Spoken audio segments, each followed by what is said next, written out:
Hi everybody. I thought we'd just keep the doors shut for a bit, try and warm it up a bit. It's a bit cold today. So this was the demo I started last week.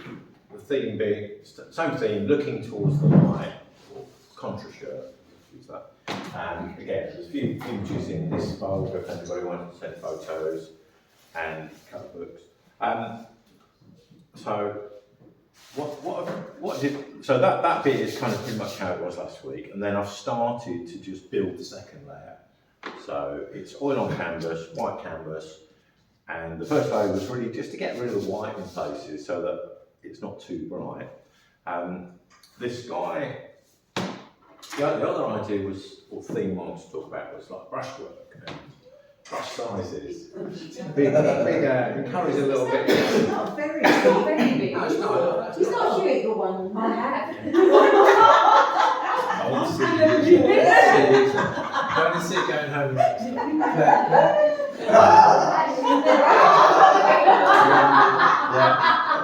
See, that's the biggest trouble. Areas like this, it probably would be a good to use a brush that size. What can happen is you can get very sort of fiddly little, I don't know, sometimes you can get very fiddly little marks, twitchy little marks. Tiny brushes. It's using appropriate size brushes. Because sometimes you might want to. Somebody's after you. Well, with this, I'll go back to where I was working. So the colours are a little bit different. Sorry,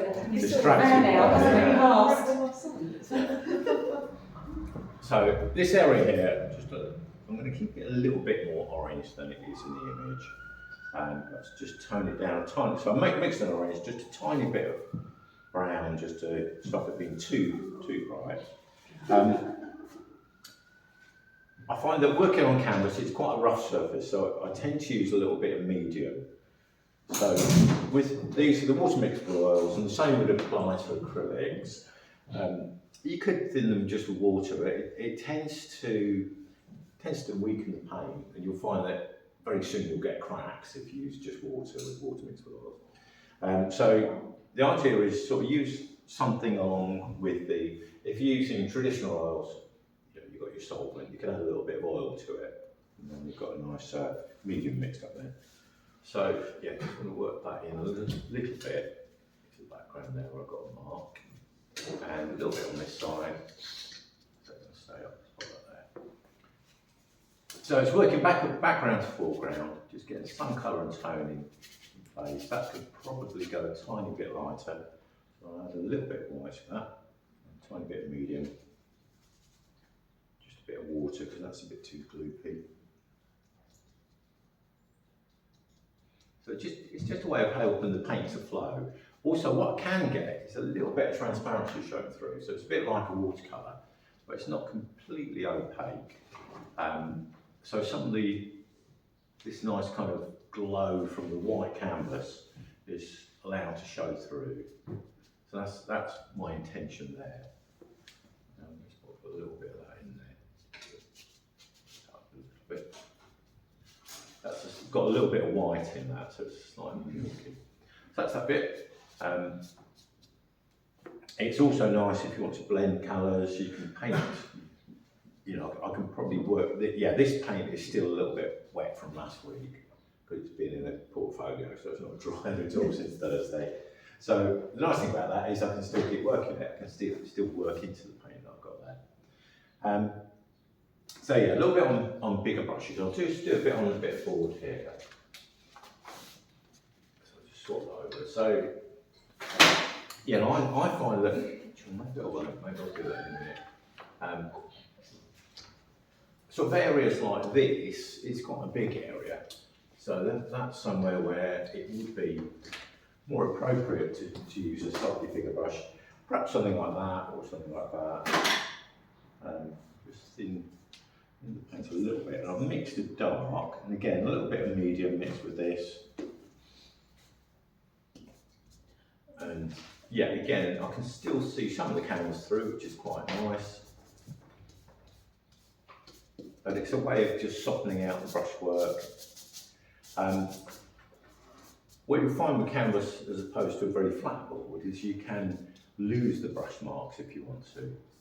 So that's what's happening here. And then other colours can be sort of merged into those.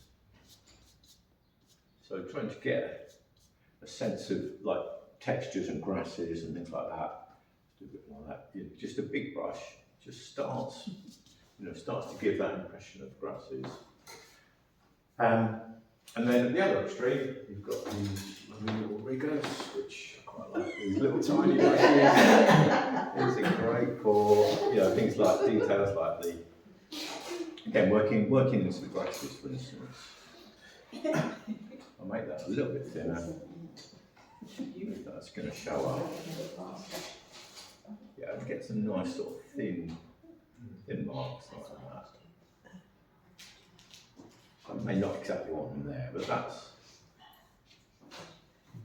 a way of getting a nice thin mark. Also, areas around the trees. Let's do a little bit of that.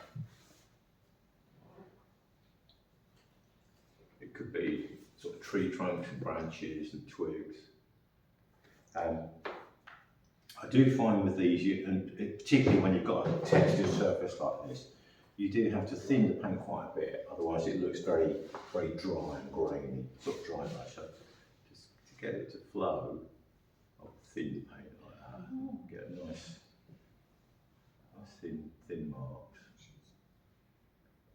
We want to want too much that sort of thing, but sometimes a few here and there seem appropriate. So that's the rigger brushes. So these ones, that one is made out of sable. That's a bit softer. That's probably better for watercolour. These there's some sort of nylon. This one is slightly square. I've been using that one quite a lot. It's got a bit damaged now because I've dropped it a few times. That one works quite nice. And these are both from rosemary brushes. So they're quite good manufacturer brushes. The good quality brushes, not the most expensive, but nice sort of quality. So I don't know how much that costs, but it'd be a few pounds each one. Sort of mail order company. Did you say rosemary? Rosemary, yeah. They make, they're really good for the more specialist shapes. General purpose brushes. I've got a whole range here. These are really the cheapest you can get, like Lidl's. I use these quite a bit. These are probably about 20 quid for a set, maybe 4 or 5. They're quite nice. These are sort of cat's art brushes. But again, it's sort of getting a brush that's got the right feel. So these ones, they're not too soft and they're not too stiff either. So they're kind of a nice in between. So I find that I'm forever trying out brushes. And to me, the brush is it's a little bit more important than the paint, really. Even with a really rubbish quality paint, I can still get something working. But if the brushes aren't, it's like your touch, really. That's where you're the last point at which your paint hits the canvas. So it's the different marks make the painting, I think. And I think experimenting with brushes is, it's a good thing to do. You can try. You could just try, rather than just go straight working on your painting, just have an area where you can just sort of try out the different marks. If you're trying to paint some grassland, you could just experiment a little bit, and then perhaps a little bit more of this one in there. So I think sometimes it's a variety of brushes, a variety of marks. That's the sort of paintings I quite like to see. But some people go for a very stylised look. They'll make a painting where it's just almost like made up of one type of brush mark. It just depends on your own taste, really. But it's something to look at. Actually, if you go to galleries, look at say Monet's paintings, the way he puts paints on, as opposed to something like Turner, for instance. It's really interesting to explore. And I've seen, seen what you all do, seen the explorations, what Gwen's doing with her brushwork. It's really interesting, the different textures. Different people creating, different people's touch. It's really interesting. Okay, let's crack on. Yep. I'll leave those out there.